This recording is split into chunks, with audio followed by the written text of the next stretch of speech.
Yo. Yep, we get too jumpy. And that's why at KBLA Talk 1580, we don't black down. Our freedom of speech is freedom of death. We got to fight the powers that be. Fight the power. Fight the power. Hey, so I'm calling your show, 'cause I need to know. Show me which way to go before I throw my man out the door. Okay, hold on a second, Keisha. Just let me ask Ronald exactly what's going on because it takes two to tango, and I need to hear his side of the story.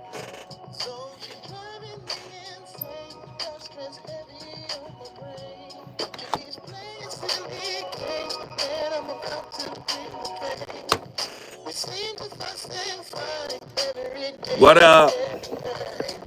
Please give some advice so we can see the light.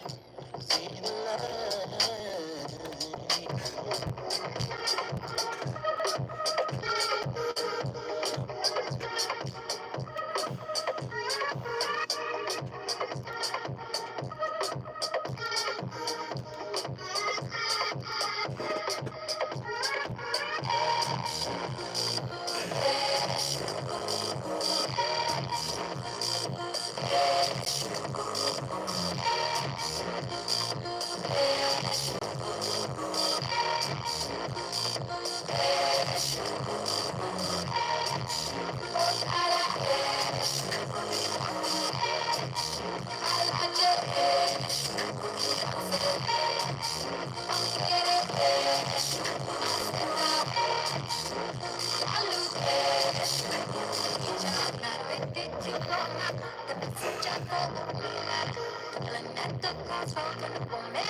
Man, do you know Herschel dropped a C note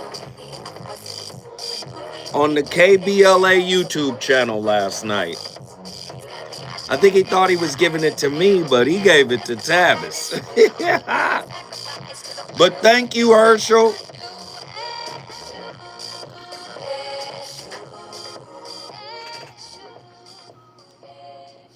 So in a way, these old stories live in us. They do indeed. And the stages of a human development are the same today as they were in the ancient times. And the problem of a child brought up in a world of discipline, of obedience, and of his dependency on others has to be transcended when one comes to maturity, so that you are living now not in dependency, but with self-responsible authority. Self-responsible authority. Whew. Ladies and gentlemen, the VOR back in the building. Voice of Reason, live on KBLA Talk 1580. You already know what it is. Another moving topic. And I love these topics. You just heard from the great Joseph Campbell. Again, the inspiration behind a great mini Marvel film, Star Wars film.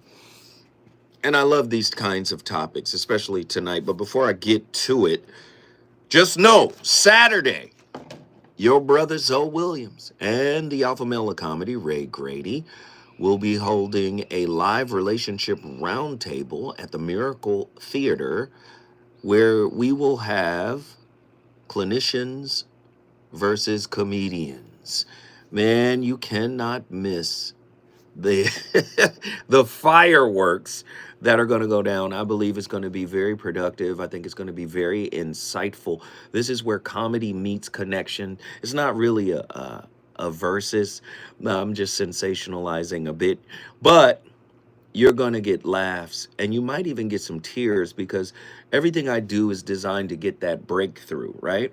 So trust me, May 31st, go to themiracleinglewood.com, order your tickets now, It's going to be fantastic. Also, our KBLA Talk 1580 4th anniversary events are fast approaching, and seating at all 4 of our special events is getting really tight, okay?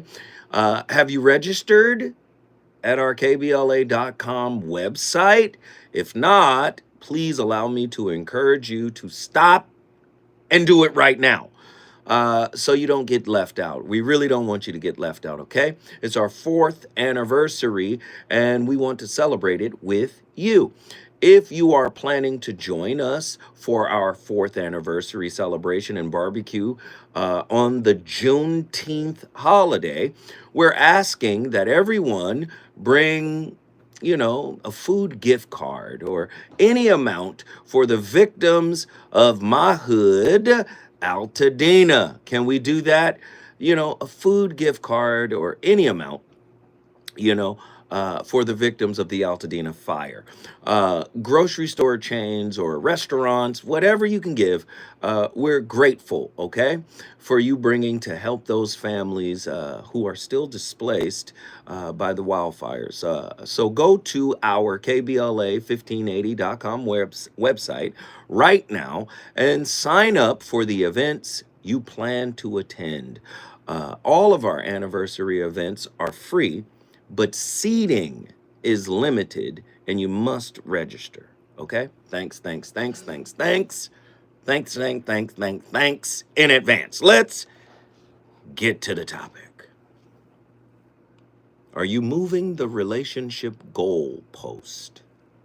Exploring the spiritual pit stops, i.e., experiences of relationship on the journey to self-revelation. Self-revelation. It's not the destination, it's the revelation that counts. Right? I'm trying to shift the paradigm. Right? By, you know, mixing modern psychology and ancient wisdom. On tonight's topic, we're going to try to explore and reconceptualize relationships as transformative pit stops along the hero's journey. Okay? By shifting the relationship goalpost inwardly, embracing vulnerability as a catalyst for self-realization, this framework for tonight's topic will challenge dominant cultural narratives. Of course, I'm going to be drawing on Joseph Campbell's mythic insights and empirical evidence from clinical research. We will try to reveal how relational crisis, right, illuminate hidden traumas and inspire profound inner metamorphosis. If there's no metamorphosis in your intimate relationships, you're not relating, you're not growing, you're not expanding. I want you to hear that again. If there's no inner metamorphosis, that is the purpose, right, of intimate relationship. Relationships are not Netflix and chill. And listen, that's all fine and dandy. That is truly the icing. That's what makes relationships so sweet and fun, right? Netflix and chill and what happens after or during, right? Movies, you know, hanging out. Is anybody watching the Regina King produced show Forever on Netflix? Oh man, it's a beautiful story. And if you're from LA, it feels LA, you know. If you're from LA, you know every spot they're at, right? Man, it's amazing. I mean, parks and you know, everything. You're just seeing the beauty of LA in that thing. But the story is powerful. And it really resonates with tonight's topic. If there's no inner metamorphosis, you're not truly relating. Of course, as always, we'll be merging clinical, philosophical, metaphysical perspectives. My approach tonight invites individuals to reframe commitment We want to transcend double standards and foster self-worth, as well as self-growth, as well as self-realization, self-actualization. That's the purpose that we're trying to aim for tonight. In doing so, I'm going to try to provide a compelling, empirically grounded roadmap for cultivating authenticity and unlocking a transcended unity that transforms destructive patterns into stepping stones towards complete self-actualization. This integrated framework revolutionizes relationship dynamics, profoundly redefining personal evolution and inner fulfillment. Do you want that from relationships? Or are you so knocked down and dragged out that you just want peace? You can't have peace until you have war. Huh? What? See, I'm Zoe's tired of playing. You can't have peace until you have war. Do you understand? I'm not saying go war with somebody else. You got to have war with yourself in order for you to have peace. You're never going to cultivate peace unless you quiet the demons from within, right? You're never going to have peace. What you're going to be doing, you'll be in the business of quiet maintenance. You'll be perpetually trying to maintain quiet, but you won't have peace. Peace is something you can carry into a storm. Peace is something you can carry into a conflict. Peace is something you can carry into disappointment. Do you see? Moving the relationship goalpost, redefining love as inner revolution. We're going to explore how shifting external validation to internal self-worth combats attachment anxiety. We're going to challenge the dogma that relationships are endpoints rather than transformative pit stops along the hero's journey. So many people are so focused on getting to the destination. The destination might be marriage. We aggrandize the importance of the destination, right? The destination might be marriage, kids, career. Let me tell you something. The journey is more important than the destination. See, now listen, imagine yourself on a road trip from Los Angeles to New York. You're driving. Well, there's no car that has, 3,000 mile range. So you got to stop. You got to make a pit stop. You stop, you get your refreshments, you fill the car up, and do you see? Along the journey of life, those pit stops, right? What are they refilling? Because typically those pit stops are relationship based. They're experiences. They're either refilling your cup, emptying your cup, or causing you to realize that you don't have a cup but a pitcher.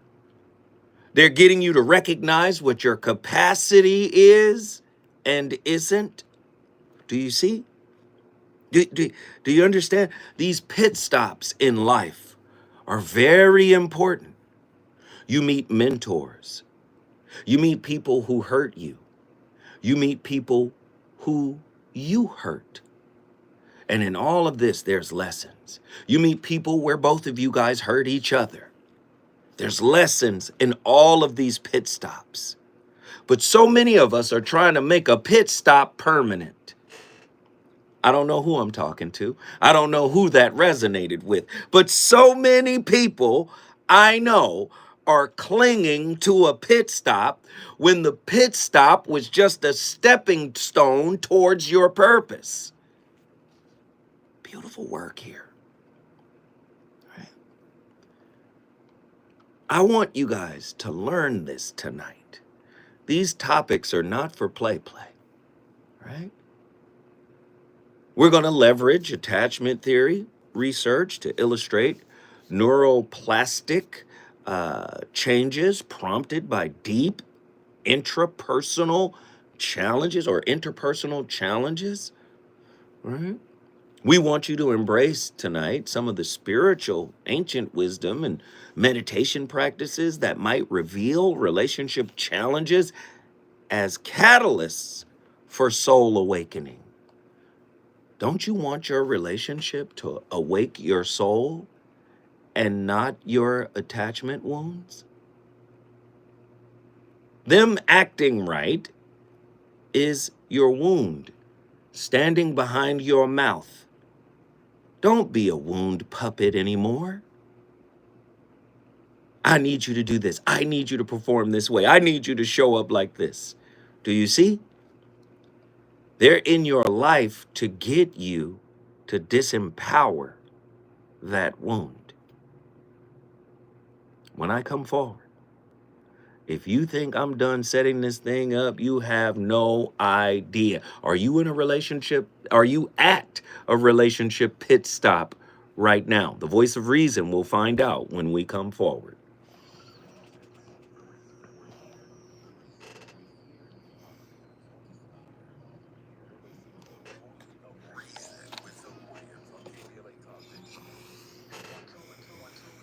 Some niggas just don't want to be lonely.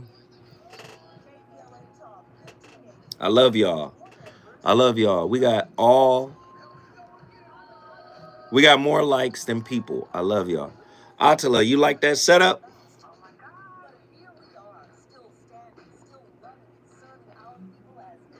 Sugar Crisp.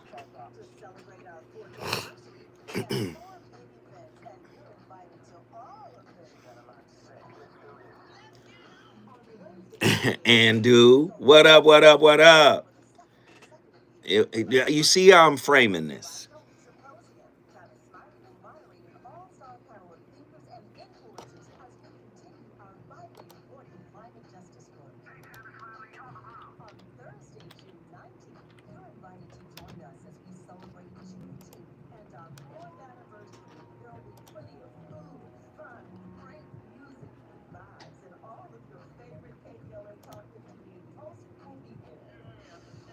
I guess they didn't. They just expect I'm gonna be there.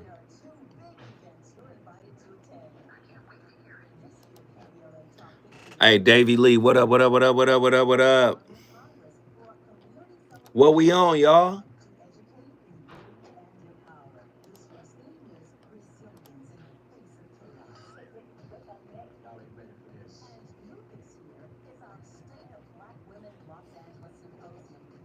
I like that.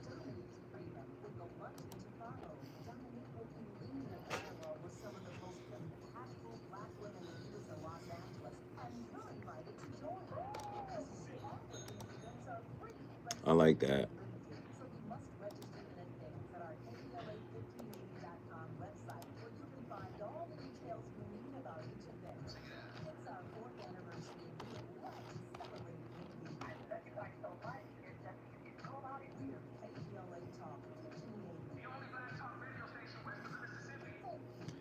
What up? We gonna talk about it. Me too. Let's just hope he get that phone call.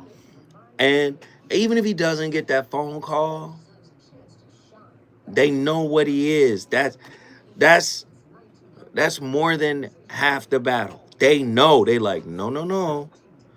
We know what that is. And in the NBA, it's about fit. What team does he fit on? What team needs that? So, and because they know what he is, they do talk. So they might talk to Portland. They might talk to whoever and go, yo, there was a kid in here. He don't fit what we do, but he fit what y'all do. Y'all need to take a look at it. They do that. So that's on the radar. So I do. What up, everybody? Yeah. So I love that for him.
We were talking last time about the extraordinary conflict between man and nature which exists among almost all highly civilized peoples, and especially here in the Western world, where we talk so much about our conquest of nature, our mastery of space, our subjection of the physical world. And I think one of the main reasons why we feel in this particular way is that each individual experiences himself as a peculiarly separate being. In other words, every man thinks of this world as a collection of objects. The world is a lot of things, and each person considers himself as a thing. And I wonder if you've ever stopped to ask yourself what a thing is and why you think you are a thing. Are you quite sure that you are a thing? Because if we take a look at ourselves from another point of view, for example, like this, we shall find that we are not one thing at all. We're an extraordinary number of things. For what you're looking at there is the cell structure of your own body, a whole multitude of tiny, tiny little individuals. And now, we might ask again, what other points of view could we take to ourselves? We could, of course, take the sociologist's point of view, where we're not really a thing at all, but a sub-member of a group. Or still more, if a man visiting us from another planet in something like a flying saucer were to hover down and look at what sort of creature is inhabiting this earth, what would he see? Let's take a look and get some idea of his view. This is the kind of creature he would find inhabiting this planet. A sprawly, nubbly thing with various lines connecting bits of it. That would be, in his view, the kind of thing that we are. For you see, how many things we are depends upon the point of view which one takes. Every point of view that we've taken, the point of view of the cells, the point of view of the man. Alan Watts is not playing any games. Here's the thing. If you understood that every pit stop you made was a type of deposit, a soul deposit, would you still treat other beings as if they were things? The narcissist discards. But it's not as if people who are not narcissistic don't have their own version of the discard. You might not be narcissistic and still ghost, right? You might not be narcissistic and still devalue, right? And when I say narcissistic, I mean someone with NPD, not someone who has a few of the various narcissistic personality traits or criteria. What I'm saying is, we treat these pit stops in the same way we treat the pit stops across that, cross-country journey. We go there to get what we want, and then we leave without a second thought.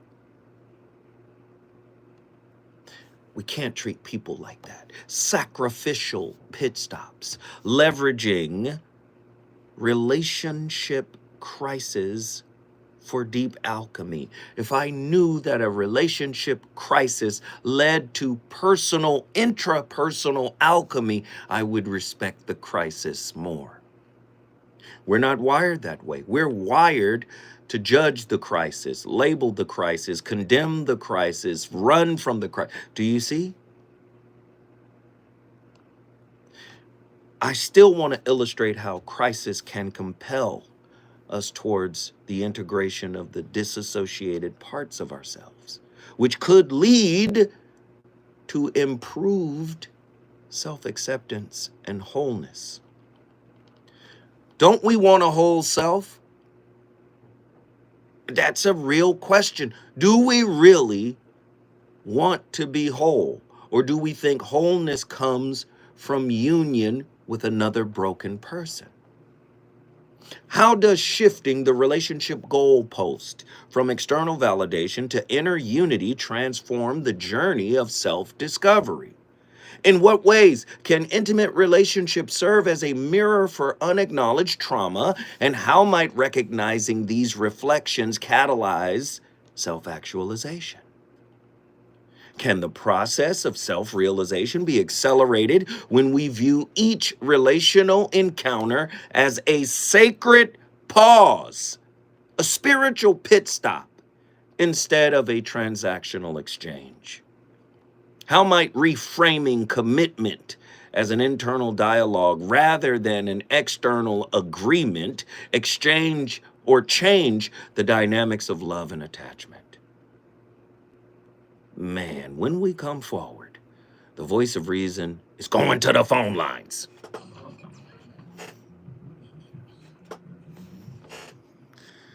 Pit stop analogy bars of the year shook my soul, bro.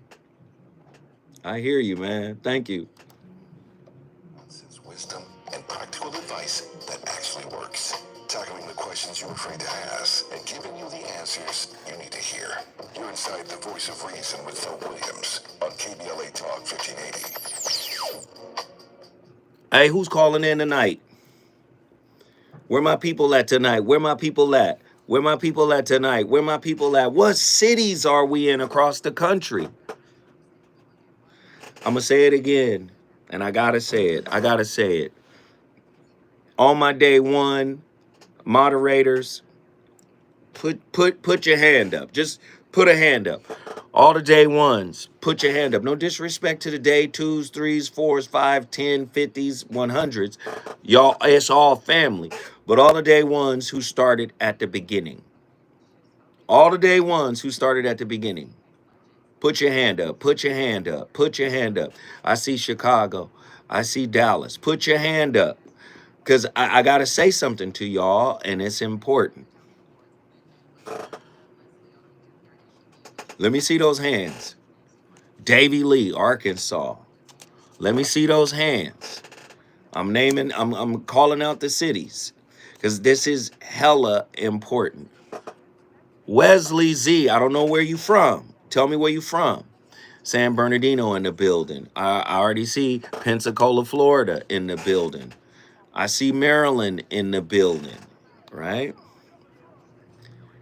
Let me tell you why this is important. Yesterday, Tavis Smiley announced publicly on his nationally syndicated show that my show is the next show on KBLA to get national syndication. They are currently syndicating my show right now. Why is that important? Right? New Haven, Connecticut, because the cities that you guys are in are considered major markets. And the fact that you guys are here and y'all participating, I'm telling you, everybody is like, yo, Zoe got major markets already. So they're going to all of the major markets that y'all are in. You guys help bring the fucking syndication here. Your participation every night. When they look up the data on this show, Like, people be trying to, say whatever, but let me tell you something. The DSPs, the the downloads, Apple, iPod, Pad, iTunes, Google Play, Google Plus, Spotify, all that, the numbers for the Voice of Reason is crazy. And it represents the cities y'all are in. Tavis is in 40 markets. 40 markets is ginormous. And that's a talk rate. He said, Zoe, he told us yesterday, he said, Zoe's show gonna be bigger than mine. Because the flip is, and I'm talking too much, but watch. It's happening right now. And I definitely want to thank each and every one of y'all who come in here, who is a moderator, who's not a moderator, who comments, who calls, who contributes, who shares, who likes, who hits the super chat, who, listen, none of this is possible. We get the most calls on any show at KBLA. And been that way for the last 3 years running. And if you're paying attention, the show I'm doing today has evolved from the show I did day one 3 years ago. You feel me? Featuring KBLA's Zoe Williams, the voice of reason, and the It's alpha because of male y'all. comedy Ray Grady. We're going to transform relationship disasters into stand-up material live at Blake Inglewood's Johnson, what Miracle up? Theater on May 31st at 7 p.m. Pacific Standard Time. My clinical team will disclose all of your dating woes, while the alpha male of comedy Ray Grady has hand-selected supremely talented comedians to roast all of our tragic relationship choices. I dare you to bring your ex's phone number, because Ray, he's going to text it live, and the crowd will be sourcing What up? emojis. Tickets are moving Love y'all. swiftly, so don't hesitate to grab yours at themiracleinglewood.com before I diagnose your dating history as a pre-existing condition.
సేవ అంటే ఏదో ఊరికి చేతితో చేసేటువంటి పనులు సేవగా భావిస్తున్నారు. Service is not merely the one that done with physical hands. చేతులతో చేసేటువంటిది సేవ కాదు. It's not really so.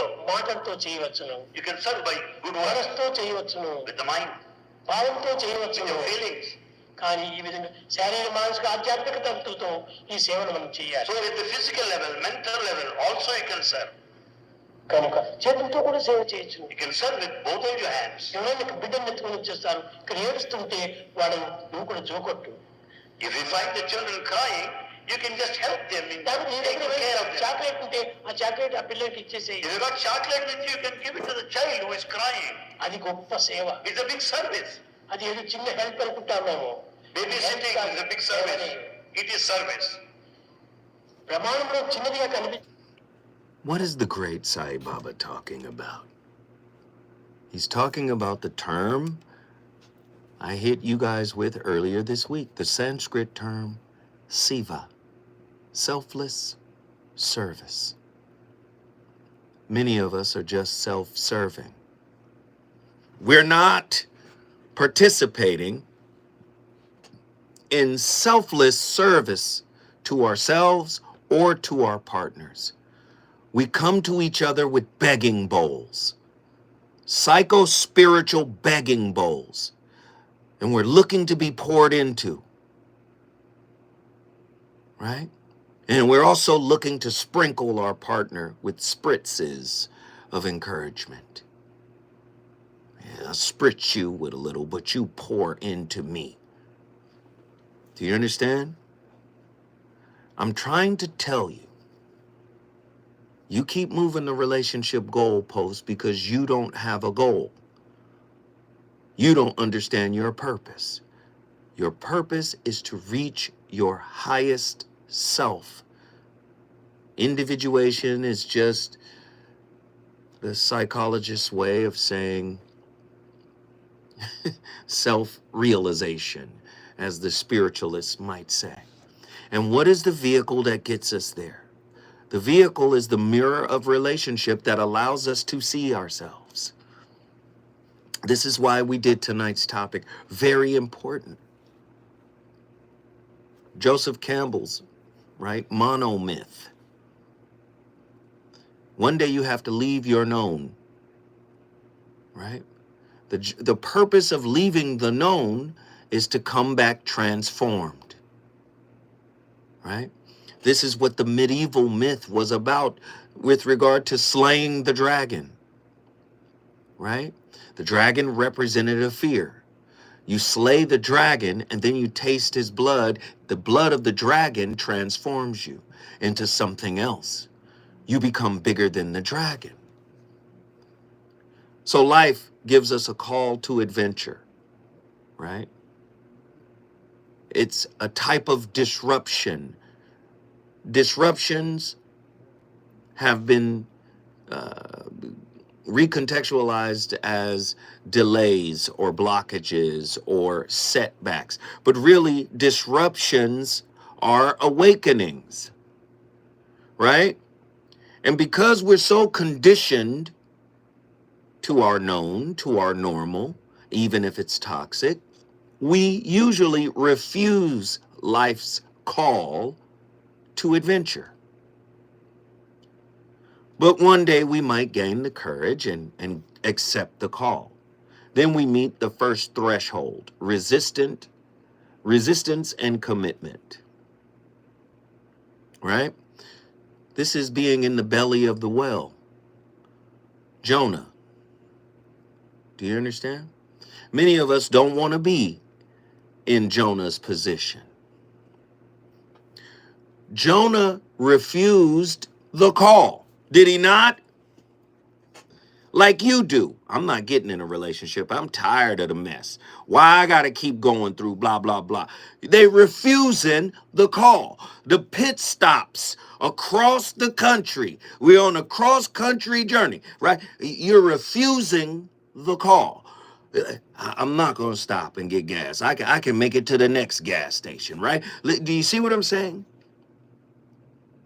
You don't want to be in the belly of the beast. He refused the call, tried to go somewhere else. The whale swallowed him up and dropped him off where he was supposed to be. See, many of us, because we're so defensive and protective about our wounds because they, right, they have merged with our identity, our sense of self, right? Many of us, when that vehicle, when that transport comes along that's trying to take you to where you're supposed to be, we refuse it. We push back. But God has a way of bringing that same lesson in a different form. Huh? That same lesson in a different form. You're going to get in that belly. Do you see? That's the only way we can disrupt your norm. This is Joseph Campbell's monomyth. Do you see? So that's just the first threshold, resistance. Sometimes the resistance makes you go back home. Let me go back to my norm where it's safe. Do you see? But if you decide to push forward, now you're going to get into your trial stones. See, I don't call them milestones. I call them trial stones. Do you understand? You got to go through the fire. Listen, you ever heard of out of the frying pan and into the fire? That's Jonah. God called you to do work. You thought the work got easier once he got out of the well? Yeah. Come on, deal with people who are unwilling in spirit.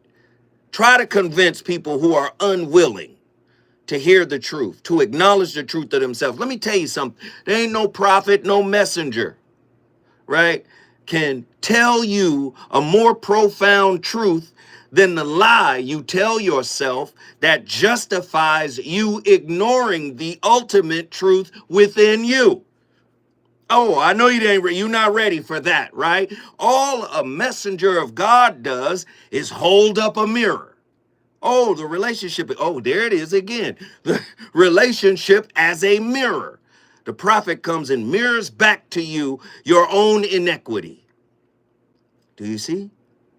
You got to go through some more trial stones. We got pit stops. Have you ever got pulled over going cross country? Right? By the police. Right? Maybe you were speeding. And the police officer said, hey, check this out. I clocked you doing every bit of 99. So this is what you do. You follow me back to the station. The judge won't be here till Monday. Unless you can pay the fine of $600 right now, I'm going to have to hold you over for trial. Sometimes life throws the trial at you. How am I going to respond? Am I going to react or am I going to respond? Well, if I'm unhealed, chances are I'm going to react. Do you see? Trial stones are designed to grow you up, right? Sometimes those trial stones take you even to the precipice of death, or at least you feel that way, right? We're talking about the hero's journey. You think the hero's journey is easy? They said that sounds like a dirty cop, so could be. But sometimes you have to reach the floor level of your life. Nadir, the abyss, where you think you can go no lower. You done hit rock bottom. Sometimes it takes rock bottom in order for you to turn your face around so you can look up. Once you begin to look up, you've heard it before, right? They're called Dark Night of the Soul. That's right, Attila. You've heard it before. Once you've hit rock bottom, there's no place to go but up. But you make finding rock bottom so difficult because you fight every level of falling. Ooh, you fight the fall at every level. Are you listening? Do you see? You got to hit the floor so you can find the ground in order to stand up. That is the beginning process of transformation. Revelations brings rebirth. The revelation of self brings a rebirth of a new self, a self that has the capacity and the strength to free itself from the constraints the self once gave permission to. I give you permission to confine me. Now, during the transformation rebirth state, you get to renounce those restraints, those definitions, right? Whatever you say you are can be liberation or incarceration. Depends on what you say you are, though. And when you're unconscious of what you speak in, you could be imprisoning yourself or liberating yourself. This is transformation. And then after transformation, we get to what is known as apotheosis. This is Joseph Campbell's monomyth, right? Apotheosis, final death and rebirth, from the Greek word apotheosis, theos, God. God making is what the word means. The Masons know all about this term. They apothesized George Washington. This is why in DC he's on the ceiling, painted as God. Oh yeah, with the finger pointed to Adam. Yeah, they got a painting of George Washington like that. Apotheosis means God making. When you find the God in you, this is the rebirth. This is the transformation. This is all one circle. This is when Morpheus at the apotheosis side, this is when Morpheus tells Neo. You remember Neo dies at Nader and Abyss? This is when the apotheosis stage is when Morpheus tells Neo, hey, he's starting to believe. Do you see? Do you see? And then what happens? Return threshold. Uh-oh, what is a return threshold? I'm telling you, these pit stops are for this purpose. When we come forward, Zoe is going to continue to keep cooking, and then I'm bringing in the callers. I promise, I promise, I promise.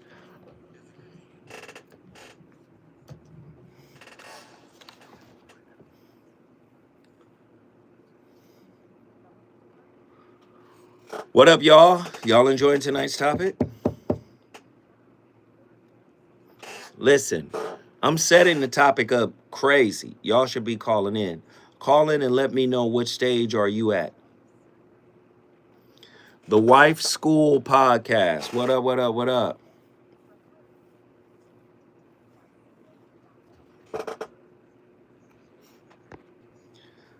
Shout out to my cousin. That's that hibachi grill setup. Screaming like Goku as you transform. That's funny. I'm on the Goku side of the game.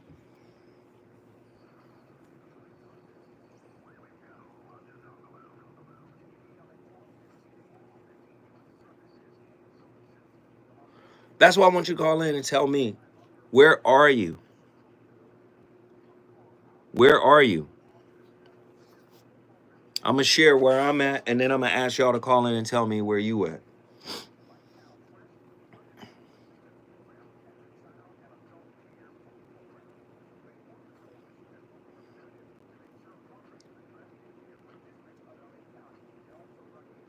Empress.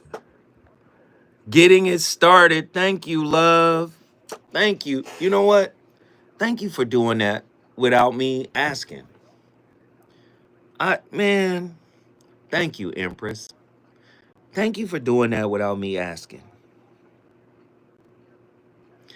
If I don't, it's a catch-22. If I don't ask, then, people won't do it. If I do ask, I'm somehow begging and broke. The purpose of doing it is to show appreciation for the information that's being disseminated, if it is of value to you. And it is not contingent upon you to do it. You're not obligated to do it. Like, you gotta do it. But It's just a sign of gratitude. Thank you, Diamond Blue. That's all it is, you know?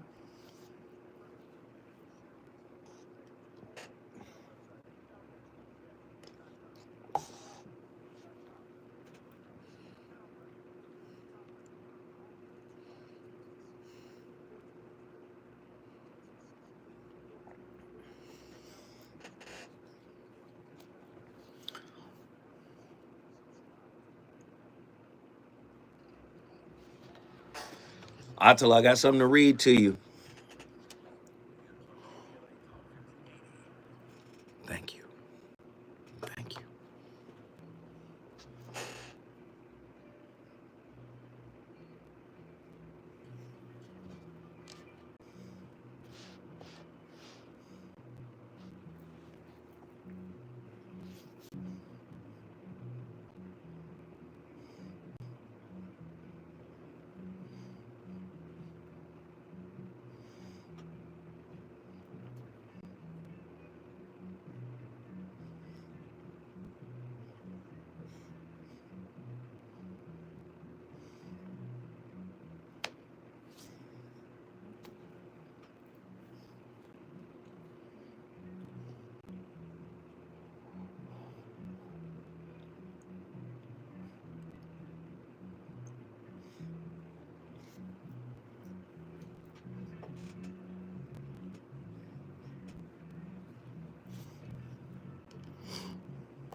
To understand death, we must also inquire what is living,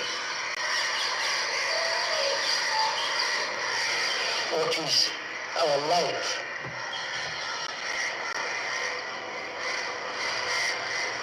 Are we wasting our life?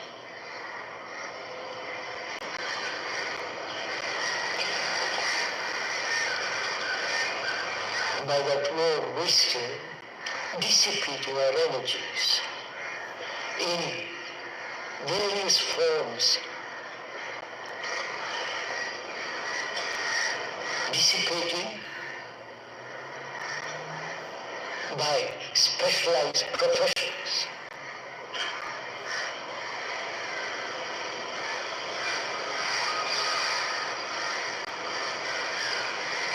Are we wasting our whole existence, one life?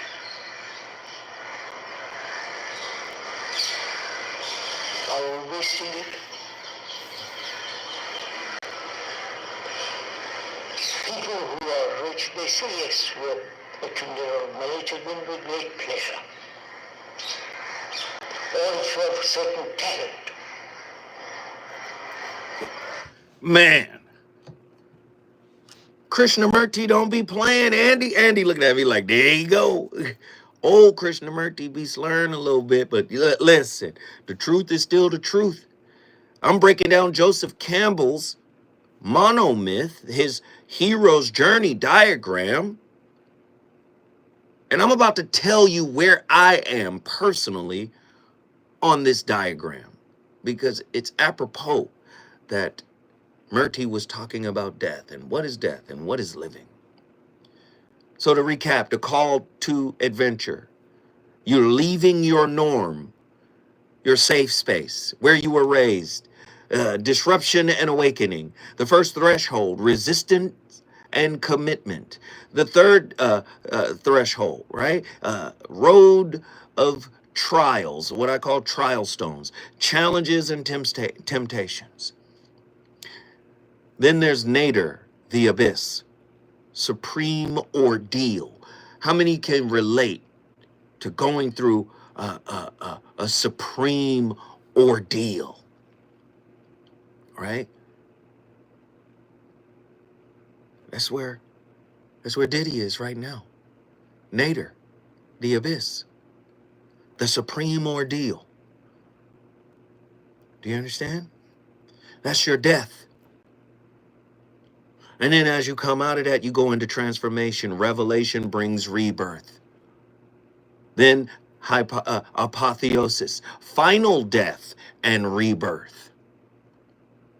And then the return threshold. Challenges to the return. In other words, challenges to returning home. Why? Because when you return home, you are what you were when you left, but you're more. You are of two worlds now. Where you came from made you. And what you've been through since leaving from where you came from has contributed to who you are right now.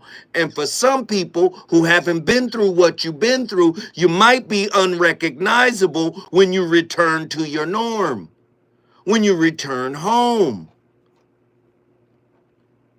It's Luke Skywalker going home as a master Jedi, not as a little farm boy who used to be a slave.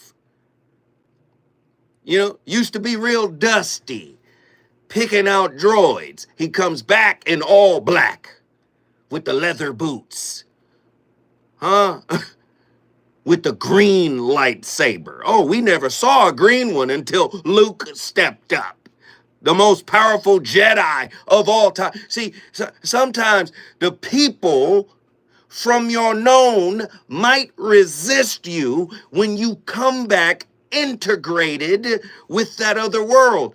Does Joseph Campbell's idea mirror Carl Jung's integration? Yes, you have the known world and the unknown world, the mask and the subconscious. But when you come home, you are integrated with both.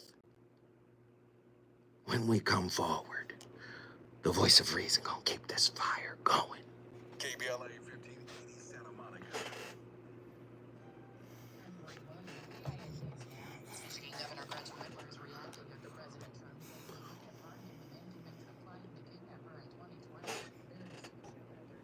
What up, y'all?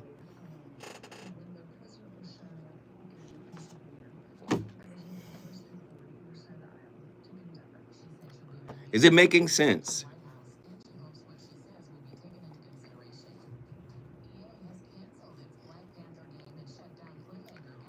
No, no, no, no, no.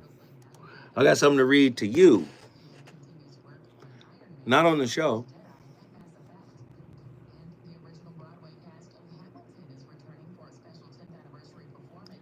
Thank you guys for hitting the like button. Thank you. Let me like this. I gotta like this. Come on, everybody should like that. The Wife Podcast. Your insight always inspires me. Thank you. I appreciate it. Thank you. Thank you. Thank you. Thank you. Thank you. Thank you. Thank you. Thank you. Thank you. I'm just hoping that you guys are enjoying it. I'm hoping that it makes sense. I'm hoping that it registers.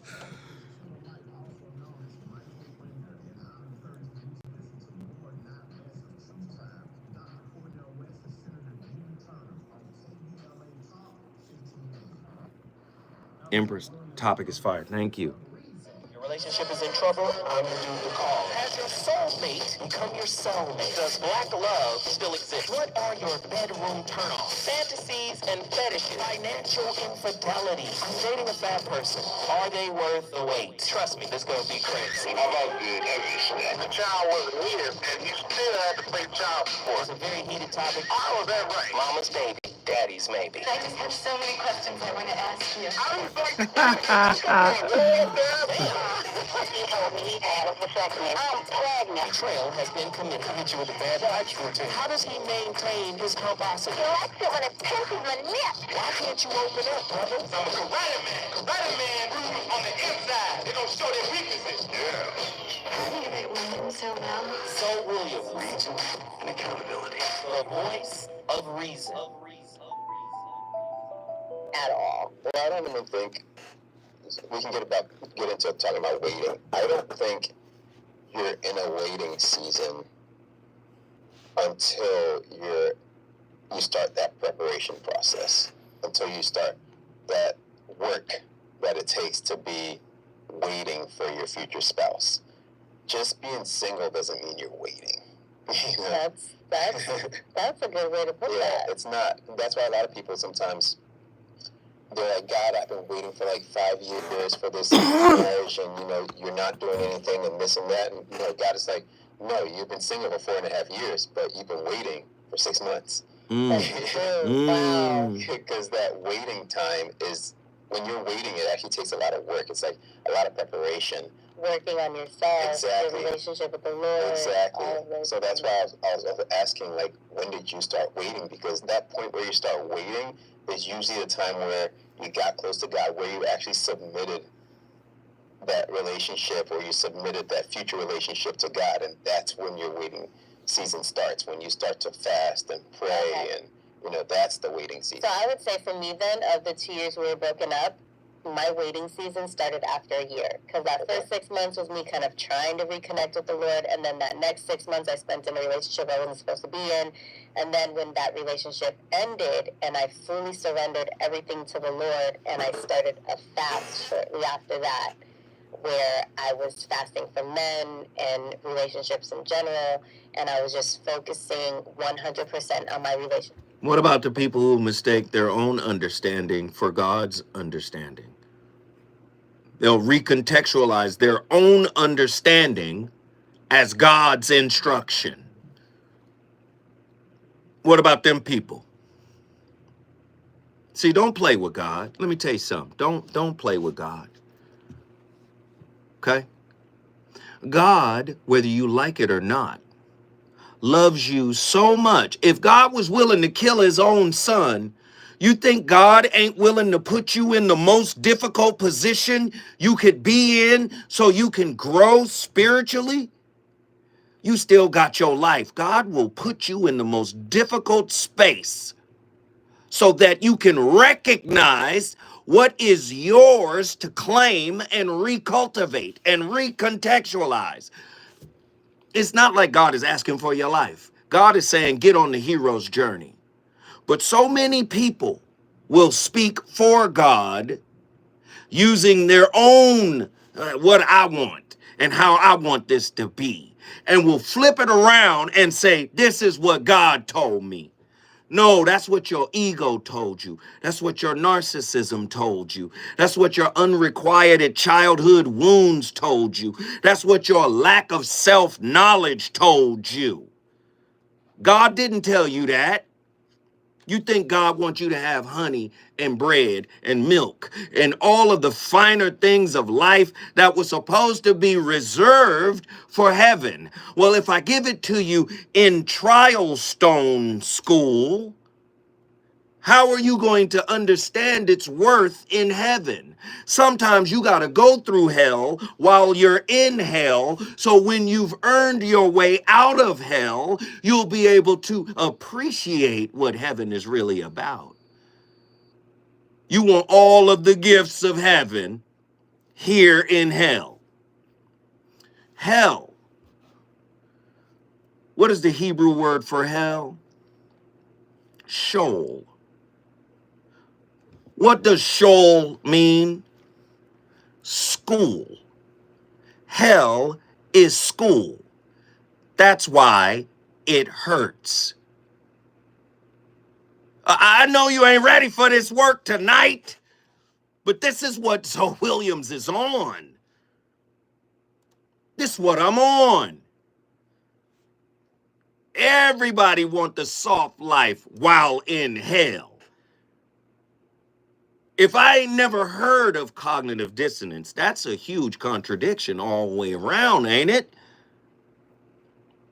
I want the soft life while I'm in hell. I got callers on the line.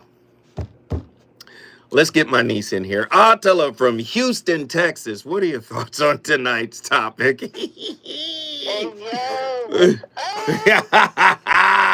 What up, niece? you out here showing out. You out here just showing out. Hey. You doing the evil science as well. Hey, if I don't do it, who will? Oz is in the building right now. It's Gemini season. You know what it is. All right, then. Well, I love this topic, obviously. But one thing that came to me, and I think I wrote this in one of the questions, I don't know. I think that sometimes we use pit stops as like bargaining chips for our future relationships. Because, yeah, like you kind of use your failed relationship as like a resume or a badge of honor as proof that you've done work on yourself because you've just been through so much. But that's not really inner work. Keep going. Keep going. Keep cooking. All that really shows to me is the way in which we justify ourselves to stay in situations that we don't necessarily need to be in or leave too early. And trust me, I have done both. So I think a lot of us are, and myself included, many times I'm only stumbling on opportunities to do the work through painful experiences. And I want to get to a place where I can do the work and get the revelations without having to constantly be under pain all the time, if that makes sense. Oh, I love it. I love it. I love it. Hey, Attila, we've seen the photos, right?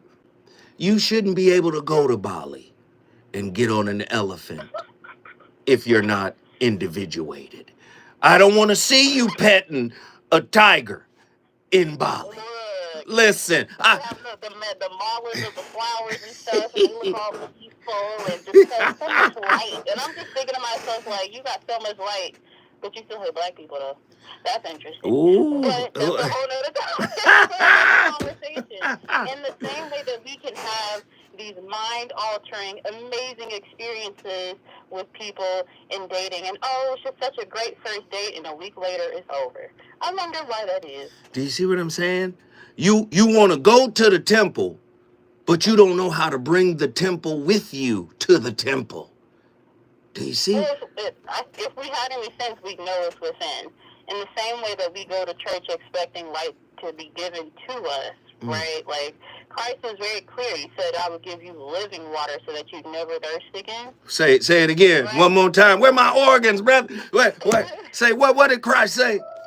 He said he would give us living water so that we would never thirst again. My. We're out here drinking from dirty pools. Yes. People always say, there's pee in the dating pool, but you out there drinking it though. Oh, yes. Slurping it down like it's a Sunday. I like that. Yeah. With that soft ice. Come on, let's go. Right. And so another thing that caught me that I thought was interesting, the video that you just played that I sent you, that was a couple that was explaining their experience as a Christian couple, their journey to marriage, and they had actually broken up for 2 years in between.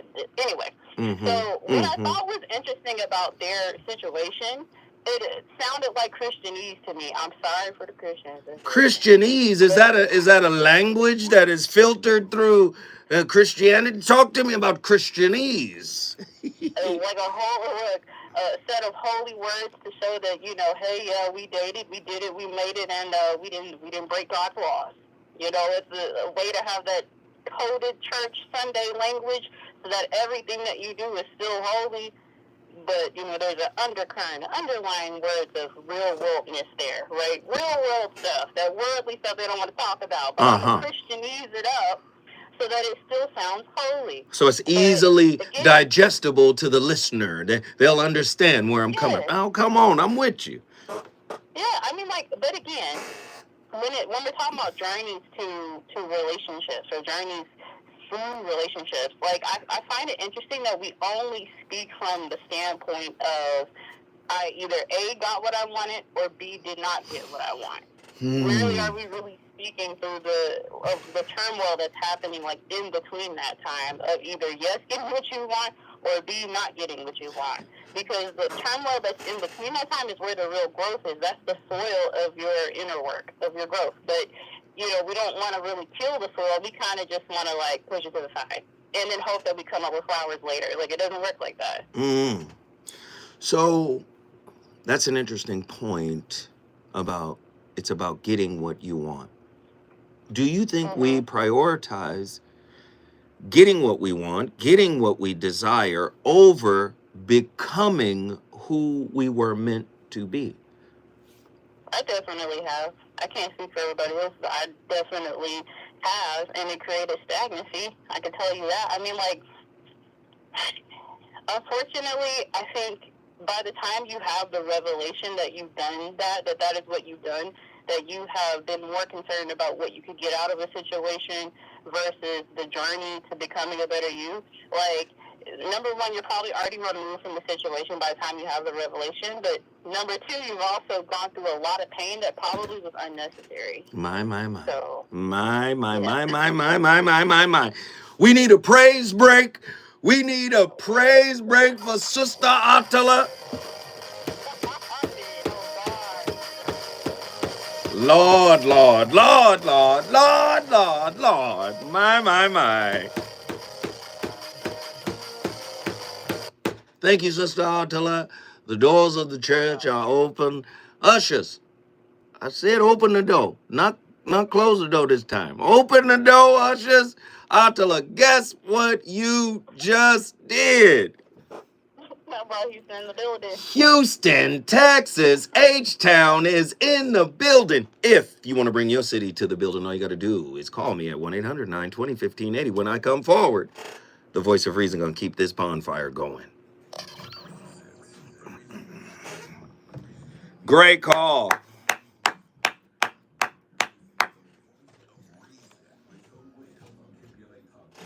Great call. Hey, and after Attila, we have no more callers. So can I get some callers?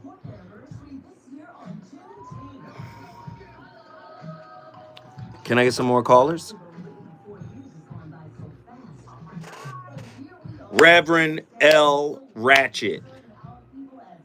This topic for you, brother.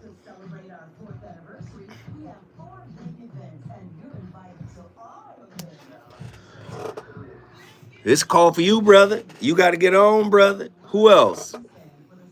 And Reverend L. Ratchet, maybe a show ago or 2 shows ago, man, you dropped a Cash App, man. I just want to say thank you, brother, for that Cash App.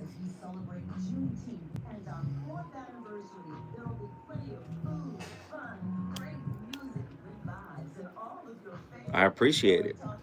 I didn't get to tell him while I was on the show because I don't think I checked it or it came after. But thank you, bro. Thank you.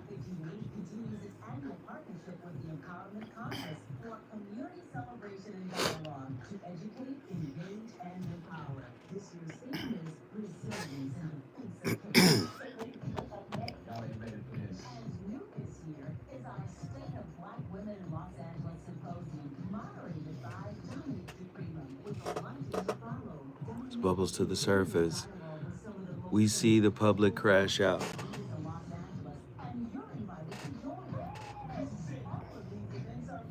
Hey, all my lurkers in the background. I know you might be at work, you might be on the road. If you're on the road, don't respond to this. But if you're at work and you can respond to this, say what's up. At the very least, say what's up. Because normally we have the same 15 to 20 people in our chat, and it'd be people in the background just coasting, listening. Say what's up. Say hello. Talk to us. Is that fair?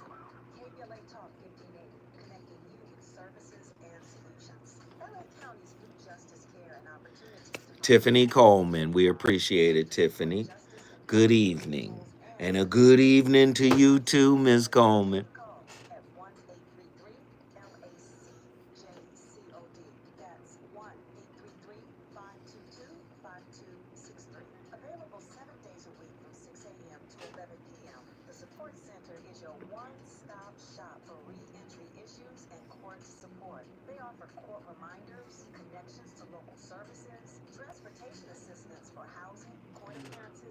Marcus, Alexis, Soul Flow checking in from Soul Flow. What up, South Florida? What up, what up, what up?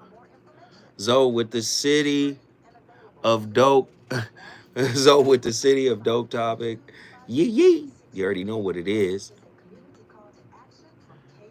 That's a thin, fine line, Attila. May 31st is the big night.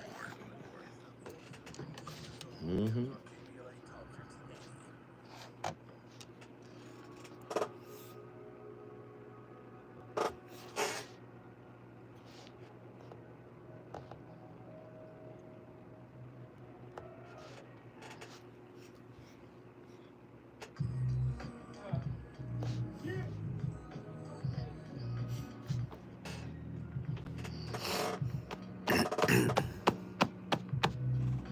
text.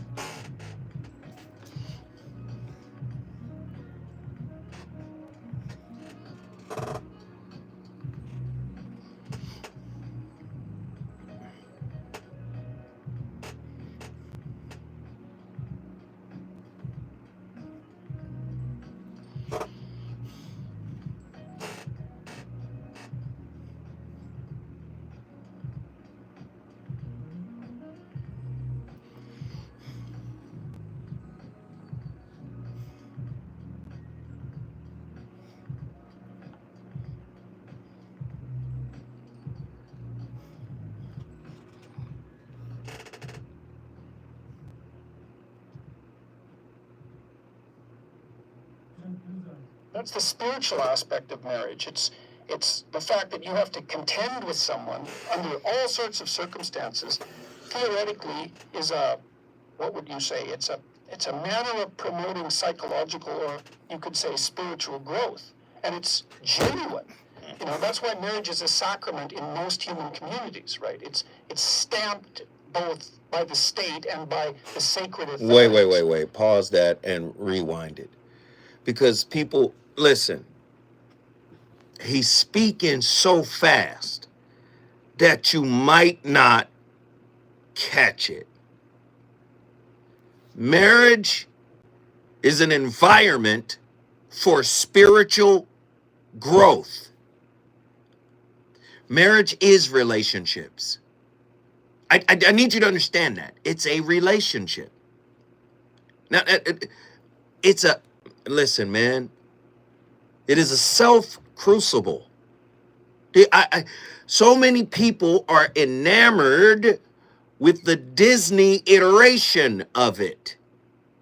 They're enamored with social media's definition of it. They're enamored with what they see on TikTok. Oh, this is black love. This is black excellence. Black excellence hurts. You don't become excellent without going through the fire, the transformative fire. That's what fire does. It purifies. The word fire and pure share a common root. The city of Iraq, or the country known as Iraq, has a city within it called Ur. This is where Abraham of your Bible was from. He was Chaldean. You understand? He was from Ur. The word Ur, right, means flames of fire, like you see in the archangel's name, Uriel, the fire of God. Do you understand? Ur is the root word of pure. Oh, flames of fire, right? The word pyramid, pyramidos, fire in the middle, solar plexus. Listen to what I'm saying. You ought to be transformed by relationships, not coddled. Your wounds they should have no sanctuary in a Listen to what I just said. Your wound should not have sanctuary in a relationship. It doesn't mean that your wounds are to be tormented. No. But sanctuary, no. I'm sorry. No. It takes tremendous fortitude to look at oneself as one is. That's how you begin to melt that wound. You begin to break the yoke of that wound. You begin to break the authority of that wound. Do you understand?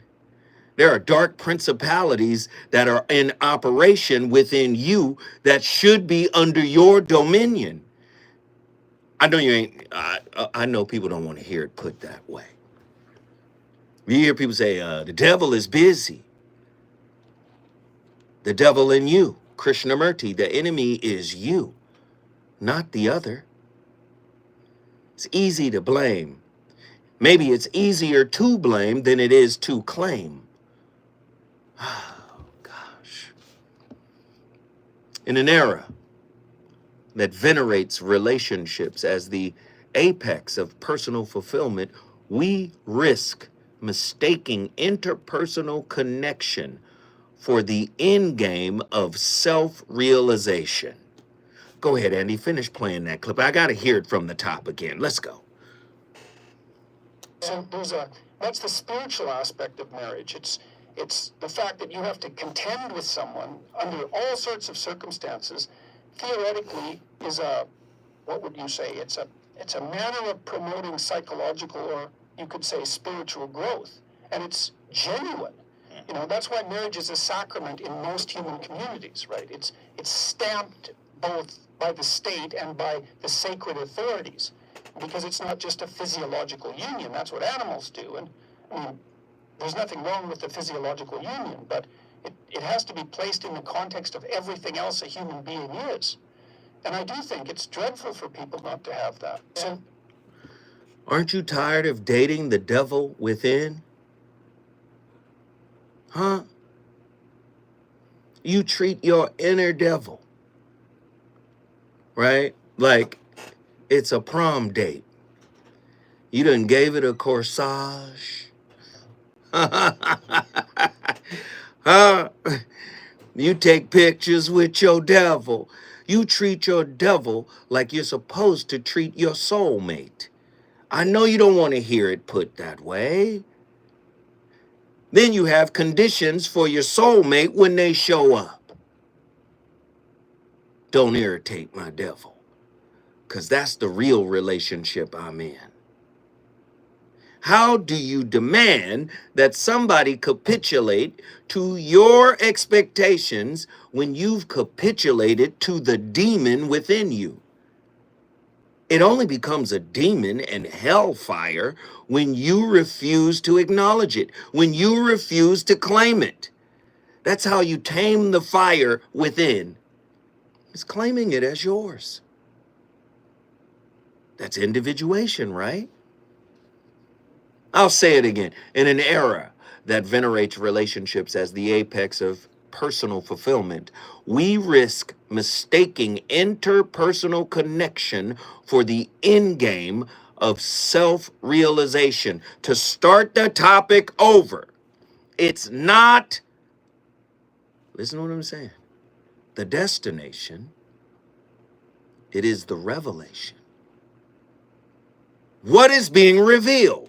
You. That's the purpose of the road. That's the purpose of the destination. You make the person so big in your life because you've made yourself so small. Wait a minute, no, I think very highly of myself. And yeah, if it's born out of trauma, that's the problem. You've aggrandized your false self. Because if you knew your true self, you could see your true self in others. As Krishnamurti said, when I know me truly for what I am at a foundational level, I know you. Nah, we only get to the point of knowing the preferred behaviors that satiates our wounds. Oh. This is what I will tolerate and what I will not tolerate. Do you see? Yet, when we shift the relationship goalpost from external validation to an internal quest for unity, right? What do you mean by unity? Right? Integration and inner peace, a radical metamorphosis unfolds. The essence of every meaningful relationship transcends mere transactional intimacy. It emerges as an intrapersonal therapy session. Each encounter, a sacred pause on the journey toward self-discovery. That's what every relationship you've ever been in, it was a sacred pause to see where you are on your current level trajectory, on that current, where am I in terms of development? Every sacred pause, every experience, every relationship is like, okay, let's see where I'm at this time. That happened back then, but let me see where I'm at now. I know this is a counterintuitive perspective, and it challenges the long held belief that our fulfillment solely resides in external bonds. But as Krishnamurti and Deepak Chopra intimate, the path to self realization is deeply interwoven within our innermost dialogues. Intimate relationship, in effect, becomes reflective mirrors that expose our unacknowledged traumas and unconscious patterns. They must be exposed. And once they're exposed and you observe them and embrace them in non-judgmental observation and empathy, you can expel them through transmutation. Recognizing these reflections not only accelerates our inner healing process, but also creates an environment where vulnerability, which is a wound, is celebrated as the precursor to genuine intimacy.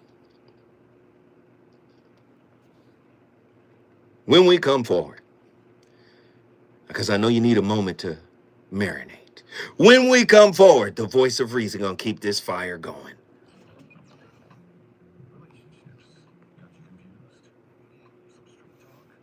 This is where you get the unfiltered truth about love, relationships, and everything in between. He breaks down relationship dynamics with no-nonsense wisdom and practical advice that actually works. Tackling the questions you're afraid to ask and giving you the answers you need to hear.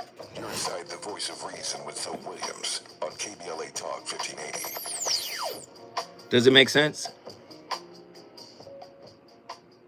We're maintaining an audience in here. Can y'all give some feedback of some sort? Now, Michigan Governor Gretchen Whitmer is reacting after President Trump said he will look at pardoning the men convicted of plotting to kidnap her in 2020. Very disappointed that they're even considering it. Who's having a problem with it? When the president was shot at in Pennsylvania, I was one of the first people on either side of the aisle to condemn it. She said Thank you to everybody who dropped a little coin on tonight's show. We appreciate it. Kenny Bless says, hell yeah, thank you.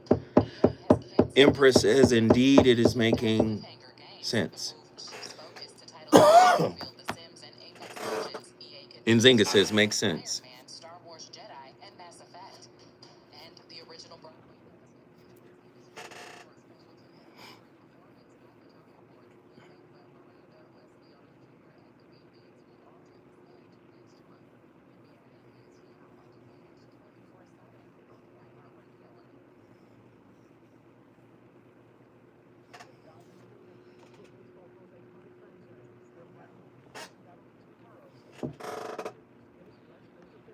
Hey, love you, LS Jefferson.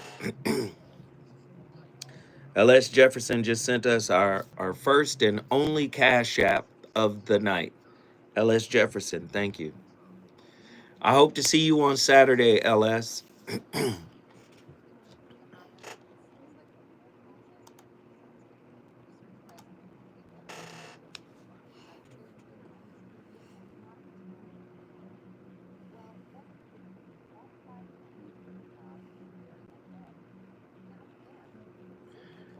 East Coast women be what? With Tim's on?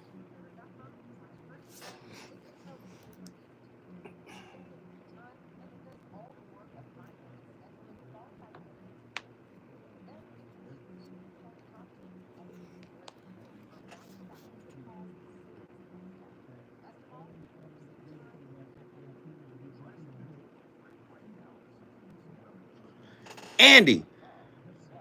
Yo, Andy. Andy. Them chicken wings, nigga?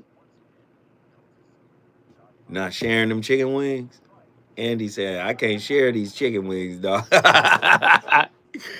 Andy got that look like, share the chicken wings. What? I ain't sharing a motherfucking.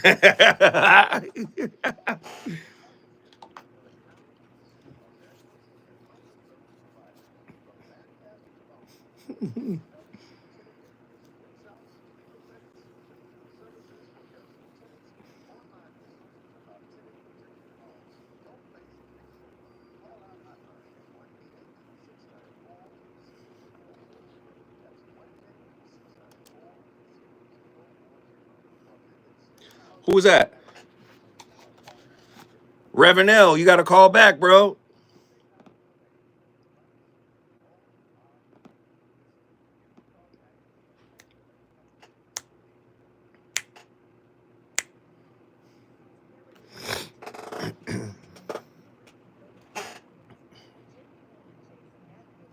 Blessings, King. So I love and appreciate you. I will be at the event indeed. Driving. I am texting at a okay. No more driving and texting. Thank you. I'll see you, LS.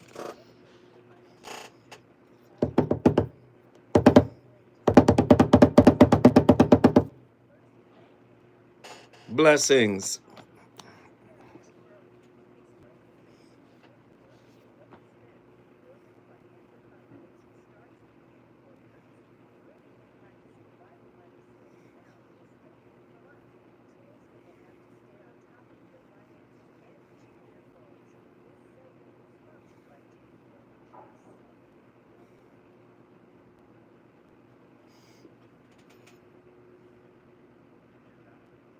What stands in the way becomes the way. You should call in with that.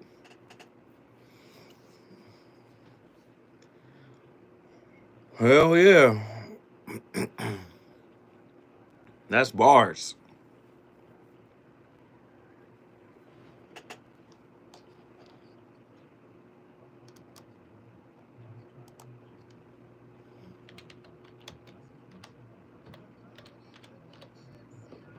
Featuring KBLA's Zoe Williams, the voice of reason, and the alpha male of comedy, Ray Grady. We're going to transform relationship disasters into stand-up material live at Inglewood's Miracle Theater on May 31st at 7 p.m. Pacific Standard Time. My clinical team will disclose all of your dating woes, while the alpha male of comedy, Ray Grady, has hand-selected supremely talented comedians to roast all of our tragic relationship choices. I dare you to bring your ex's phone number because Ray, he's going to text it live and the crowd will be sourcing emojis. Tickets are moving swiftly, so don't hesitate to grab yours at themiracleinglewood.com before I diagnose your dating history as a pre-existing condition. That's a great question. I think the word is enable. What is flip the word? That's the key word in the whole question. What do we do with our demons? Apologetically progressive.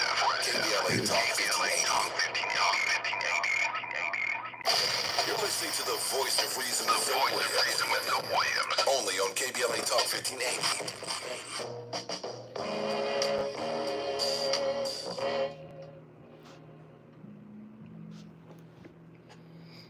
Mm-mm.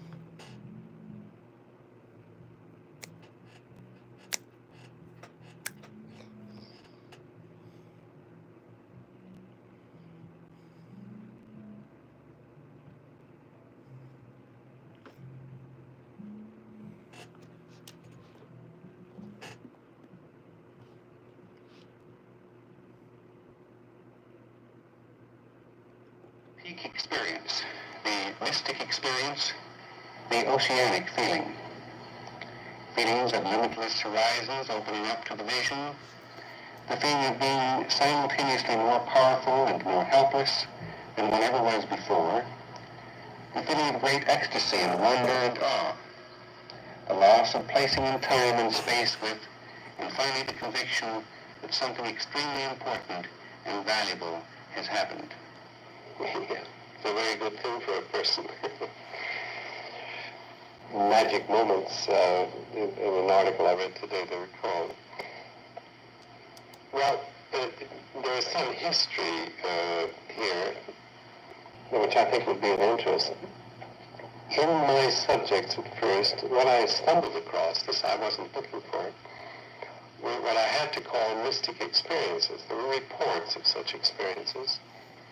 And I had come into this investigation with the normal equipment of a normal person in the culture, thinking that mystical experiences happen to one saint, every century or something like that. And here I kept, people would talk to me in the same words as Saint Teresa or Meister Eckhart or some of these other people that I'd read, the famous mystics. Well, I put it down that way, and but then kept on discovering more and more that these came from many triggers.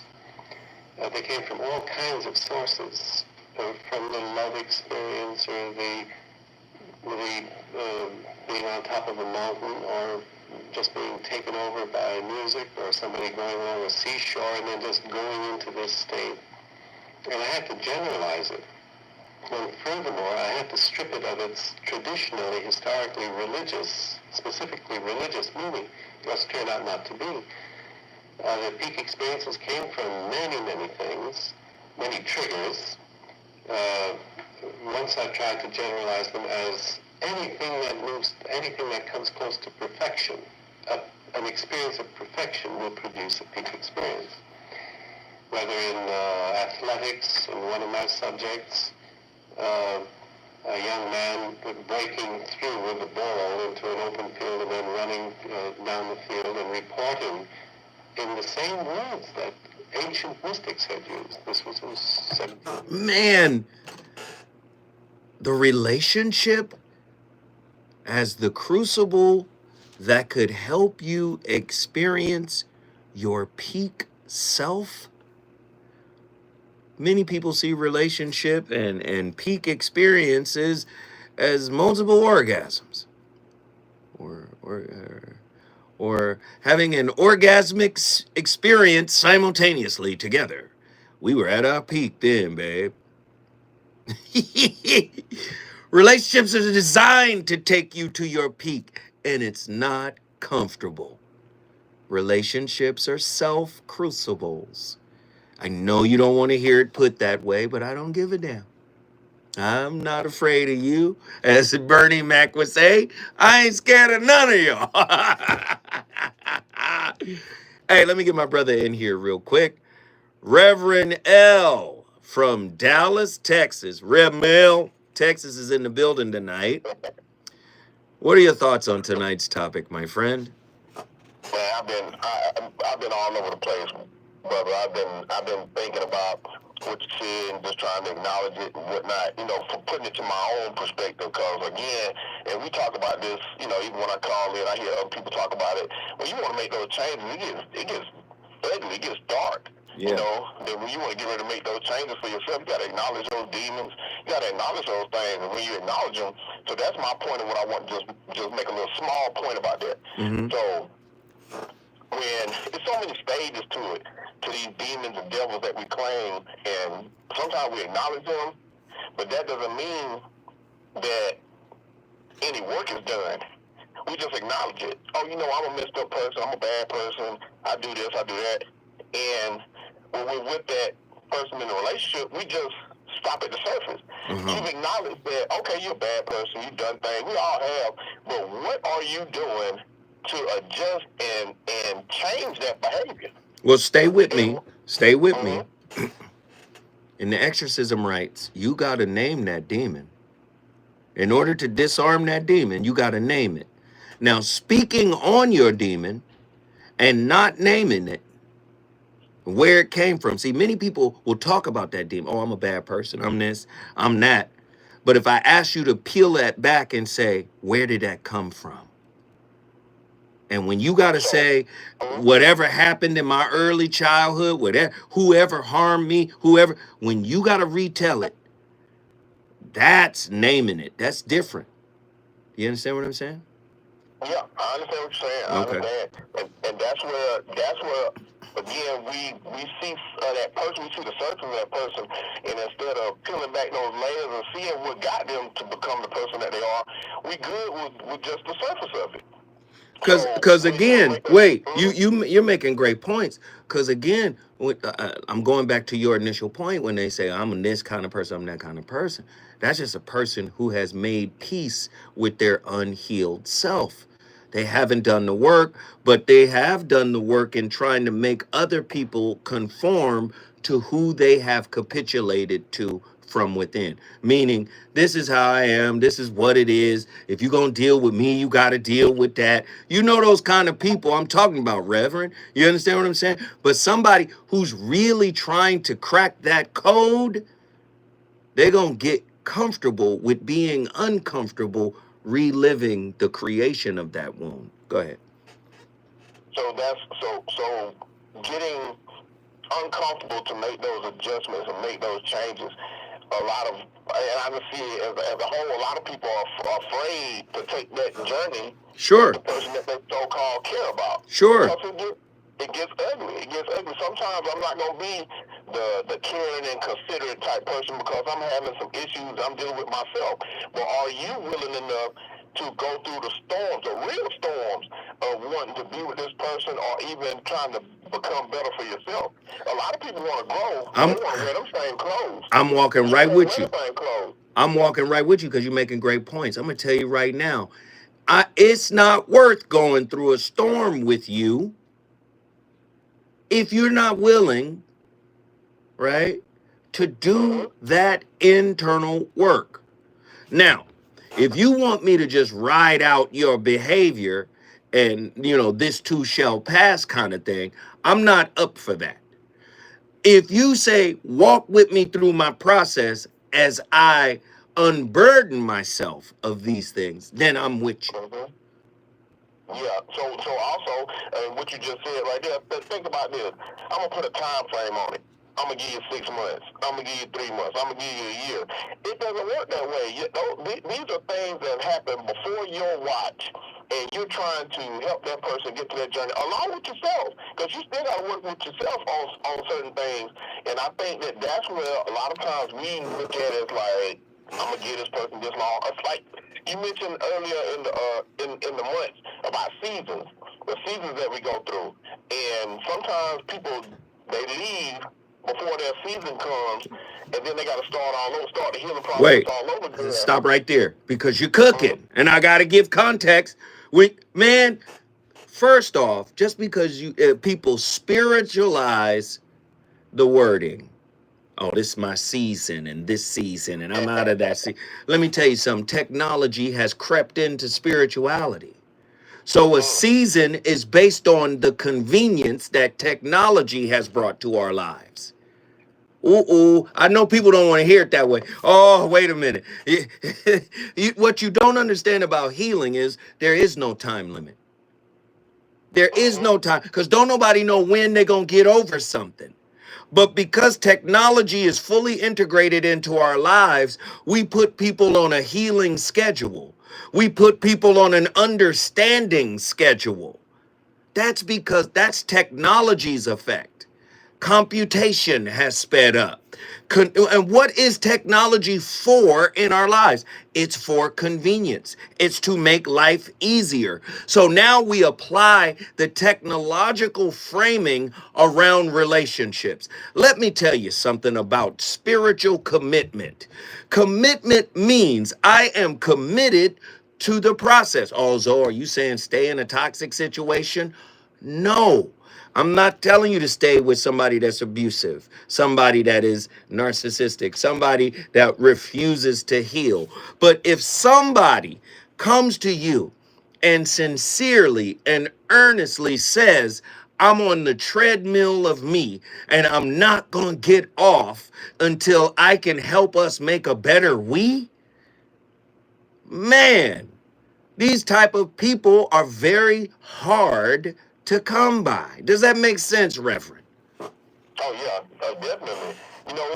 Toleration is easier than transformation. Ooh. So That's completely like what you just mentioned a second ago.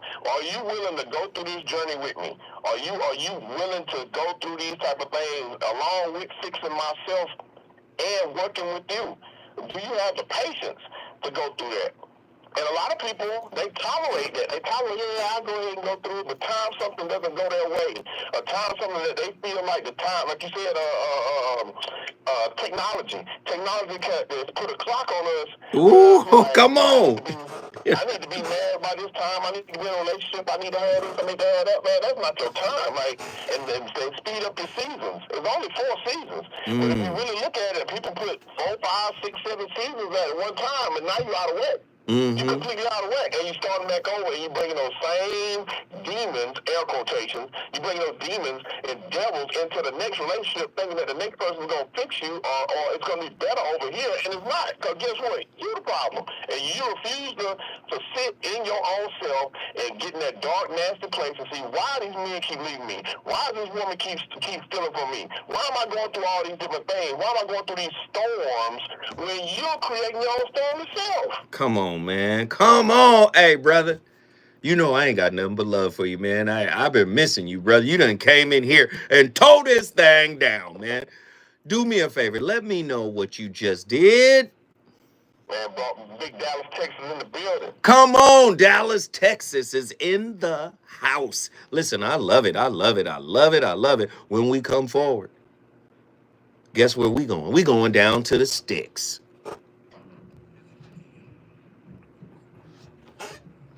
Hey, Reverend L cooked it up. Cali Soul and Davy Lee. Davy D. Lee. Thank you for the 2 cash apps. Come on. Everybody, hey, Reverend cooked it up.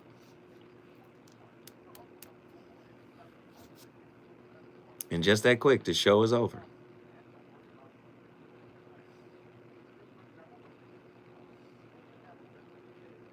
Hey, no, you got to get in that pulpit every time you come through here, man. It's good work.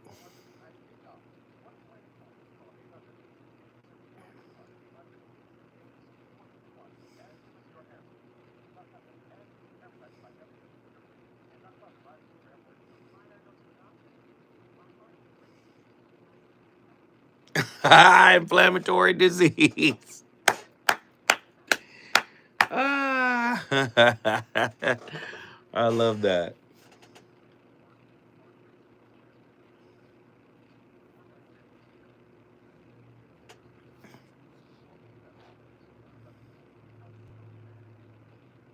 What up, what up? I'm doing good. What up, Kiki Long? What up, what up, what up?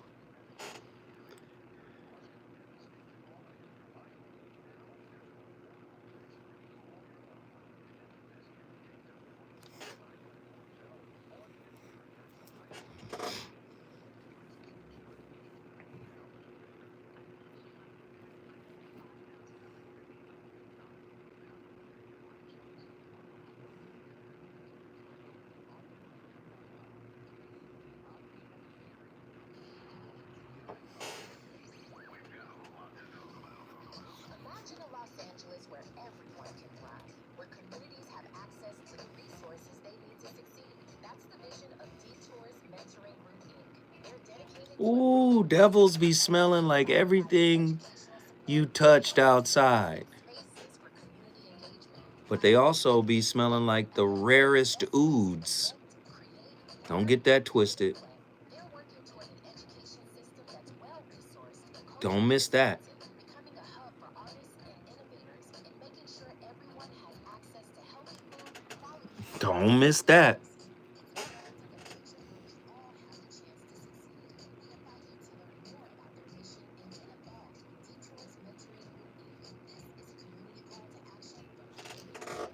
I'm not here to play with you now.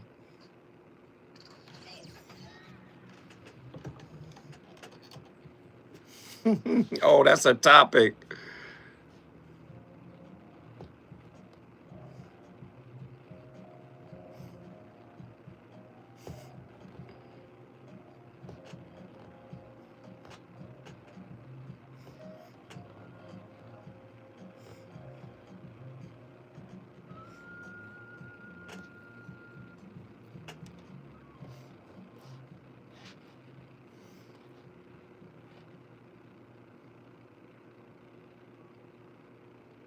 work.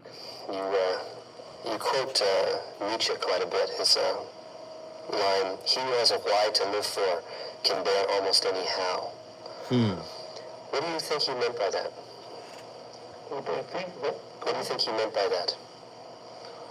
The same as I intended to convey to my readers and students, that the vision of a meaning ahead of someone, a meaning in wait for someone, to be fulfilled by someone, that this contributes most than anything else under equal other circumstances for survival. Meaning is the most important thing in our lives? Certainly, because what I call a will to meaning, the wish to find and to fulfill meaning, is the basic motivation of human beings. Well, this certainly runs counter to much of the determinist notions that are being bandied around about these days, as man is a machine, man is a computer, man is a product of instincts. Man is something like a rat in experiments, psychological experiments. Of course, you're right, but not only against the so-called deterministic concepts of man, but also regarding the motivational theories of certain psychotherapeutic systems. Let's talk for a minute about logotherapy, which arose. Man, this show has been completely on. I mean, it's been off the rails. Let me get my final caller in here before we get up against it. It's been off the rails. Davy Lee, Arkansas, is in the building. What are your thoughts on tonight's topic, sir? Yeah, what's happening, man? Personally, man, Is it Arkansas or Arkansas? It's no Arkansas. Even though we're close to Kansas, that ain't it right now. I'm just testing you now. I know, it's all good, brother. But I just wanted to say this, man. You know, my grandmother and my mother always had a saying, you know, once an adult, twice a child, and I see why. You know, people use their childish man. There's nothing wrong with the spirit of a child to keep yourself fruitful, but at the same time, you know, people hold on to their dirty laundry and their soul and their mind, man. You gotta unpack all of that stuff out your mind in order to be clean for your next flight. So you know what I'm saying? It's just like, you know, in reality, man, like I think it's like 1 Corinthians, you know, there's a verse that says, you know, I spoke as a child or whatnot, you know what I'm saying? I thought as a child or whatnot, and I did childish things. So you gotta get away from these childish things and become a man or a woman for real, you know, and it comes with discipline. And, you know, standards and principles, man. You know, you gotta have, you know, just a way of life that's beyond your childish ways, man. Or you're just not gonna be able to grow past who you are to get to what you want to be. That's all I gotta say. But wouldn't you say that even the scripture says, you know, out of the mouth of babes, and you know, that child heart is something that we need to maintain. Can you imagine maintaining the childish innocence while at the same time being a fully realized human being that is comfortable in their skin? These are the things that the clip was talking about with regards to meaning and the will to meaning being the greatest purpose of a human being. That's what we're trying to cultivate. And fortunately and or unfortunately, it's through the lens of relationship where we get this knowledge. It's just that we don't know how to organize it. It's just about being understanding from what you're teaching me. You gotta let stuff live. But in order to, you know what I'm saying, I think that context what you was talking about is about being pure of the mind like a child is. Not just being childish. You know? Right. Not being a fool, you know. Right. Because children don't know no better. That's why they do what they do purely. An adult knows, and they don't care. Wow, they got intent behind their mess. Listen, guess what you just did, Davy Lee? I brought y'all to the sticks, baby. Hey, man, we love coming down to the sticks, my brother. Next time, bring some crawfish with you. Listen, the voice of reason is always on fire. I appreciate everybody for tapping in. Ain't nothing but love. We start the conversation. It's really up to you to finish it. Listen, man, I love y'all. And just continue to support the show. It's going to continue to grow. And I hope I grow with you guys. Nothing but fire. You don't have to agree with anything I said, but I would like for you to continue the discussion. I'll be back Monday. Am I off Monday? No. Okay. I'll be back Monday with a whole new slew of topics. But listen, I better see everybody from Los Angeles at the Miracle Theater Saturday night, 7 p.m. Me and Ray Grady and all my clinicians will be there. All the comics will be there. Come through. It's going to be fire. Go to themiracleinglewood.com and get your ticket.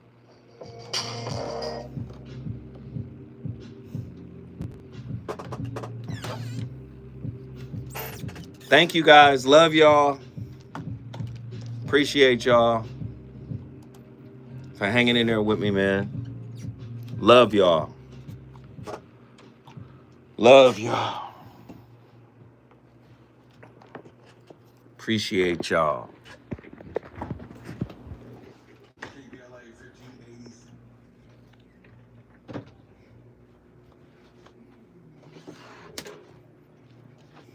Salam alaikum. Deuces. Just that quick. We done. All right, bro. Holla back.